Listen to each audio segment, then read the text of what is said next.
Electric field.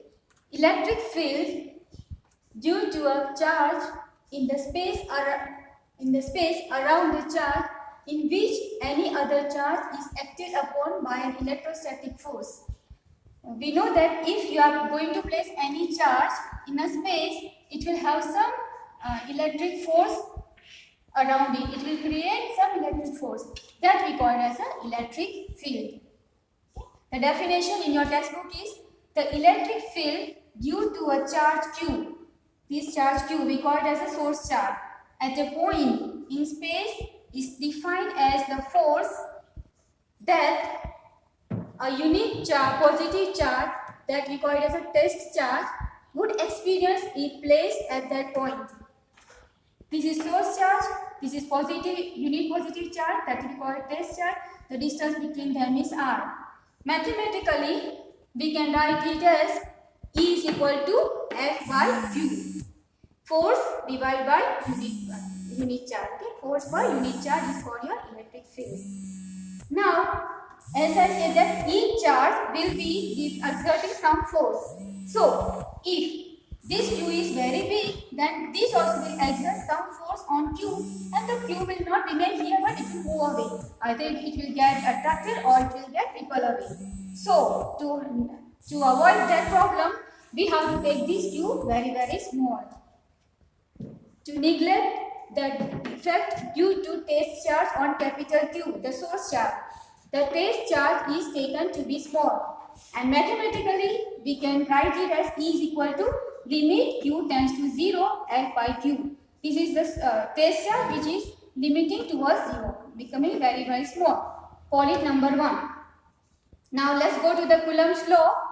Coulomb's law, the force between capital Q, the source charge, and the test charge at distance R, we can give as F is equal to 1 by 4 pi epsilon naught Q by R square. Q you can take as Q1, Q2 divided by R square. Now place this value of F into equation 1 here. So I am going to place from 1. E is equal to limit Q tends to 0. Instead of F, I will place this 1 by 4 pi epsilon naught Q by R square divided by the test charge Q. Okay, then you are going to cut this Q and this Q will get cancelled. So remains limit at Q tends to 0, 1 by 4 epsilon naught Q divided by R square. This has gone. Okay. So that is the last here. Okay. Now some important things regarding this electric field. E is independent of test charge. You can see there is no small e, a small q, because there is no, that means the E is not depending on the Q. The test charge has nothing to do with this. The electric field E exists every point in three-dimensional space. So it is, we have drawn the figure in 2 dimensions, but it is you can consider a spherical sphere, and it is everywhere. It is not only in the one, but you can consider the sphere and it is everywhere around it. Okay, it is in 3-dimensional space. For positive charge, E is directed radially outwards. So suppose the charge is positive, okay, the source charge is positive, then it will go outward. Okay, the electric field is in all 3 dimensions, it will be outward. Okay, radially outward, because you can consider this is a center and it is going out as a radius of a circle. And suppose this source charge is negative, this Q is negative, then the electric field will be radially inward. That means it will be, the arrows will be towards in. Okay, so radially inward if it is negative source charge, and if it is positive, it is directed radially outward. At equal distance from the charge Q, the magnitude of E is same. See now here, this E is depending on the inverse square distance of the square. That means as distance changes, electric field change. Plus, at same distance, E will be same. Okay, in this 3 dimension, if you think, at R distance, E will be same. Okay, so at equal distance from this charge Q, the magnitude of E is same. Next, we have got electric field due to a system of charges. Now, we learned for one charge and one source. Now, we will learn for system of charges. So, we consider a system of charges Q1, Q2 up to Qn. with position vector r1, r2 up to rn. Okay, and when we talk about position vector, we are going to take relative to some origin O. In this figure, I have not drawn that. I have not showed that. Okay, it is not show you. If you want to take, you take one origin, join all these Q1, Q2, and then call that R1, R2, R3. Okay. Electric field. Now, electric field I have to find. So what I am going to do is, it is the same like the definition. Electric field at a point in a space due to the system of charges Q1, Q2, Q3 is the force experienced by a unit test charge placed at that point without disturbing original position of Q1, Q2 up to Qn. Okay, so I want to find suppose at this point.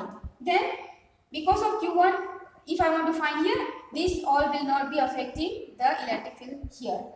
When I talk about this Q2 charge, it will not be affected by the remaining charges. Okay, we want to determine electric field at P with position vector R.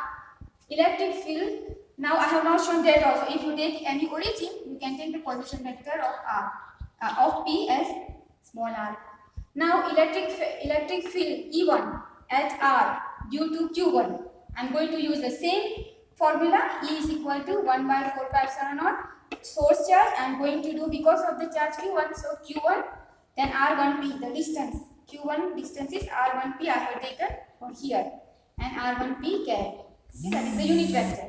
Then similarly for Q2, okay, 1 by 4 pi epsilon naught. Then source charge is Q2 here. The distance between this P and Q2 is R2P. So R2P square and R2P cap. Similarly, we can find for Q3, Q4 and so on. Now we have to find the sum of this. It will be the vector sum. So I am going to use the principle of superposition. Okay, what we have done last time. The electric field E at R due to the system of charges. So I am going to add up E1 plus E2 plus E3 plus up to plus En. Okay, here. And see, here we have put R. What does it mean? This R is because E is the function of R. Okay, it is depending on R. Therefore, R is added here. Okay, just to show that it is the function of R. So E of R it is, not E into R, it is E of R. Then put the values 1 by 4 pi epsilon naught Q1 R1P square R1P cap plus 1 by 4 pi epsilon naught Q2 R2P square, just from the front R2P plus up to plus 1 by 4 pi epsilon naught Qn divided by R square and RnP square RnP cap. Now you can take common all these 1 by 4 pi epsilon naught 1 by 4 pi epsilon naught 1 by 4 pi epsilon, every value is. So take out. So what remains is Q1 by R1P square R1P cap plus Q2 R2P square R2P cap plus up to plus Qn RnP square RnP cap. Now this is summation. We can write mathematical as sigma I from 1 to n Qi RIP square into RIP cap. Where it is 1, 2, 3, that will be written as I. Now this one is if a charge, suppose you have got uniform electric field, okay, something like this. Suppose this is my electric field E. Okay, let us show it like this. Then, not require this. And if I place a charge here, then it will experience some force. If it is positive, it will be like this. If it is negative, like this. That force will be given as F is equal to E into Q. Okay, or Q into E. If a charge Q is in the external electric field E, then the force on it is F is equal to QE. How it comes? Because I have defined E is equal to F by Q. Okay, so you transfer this here. So you get F is equal to E into Q or Q into E. Okay, so it is from the definition of E only.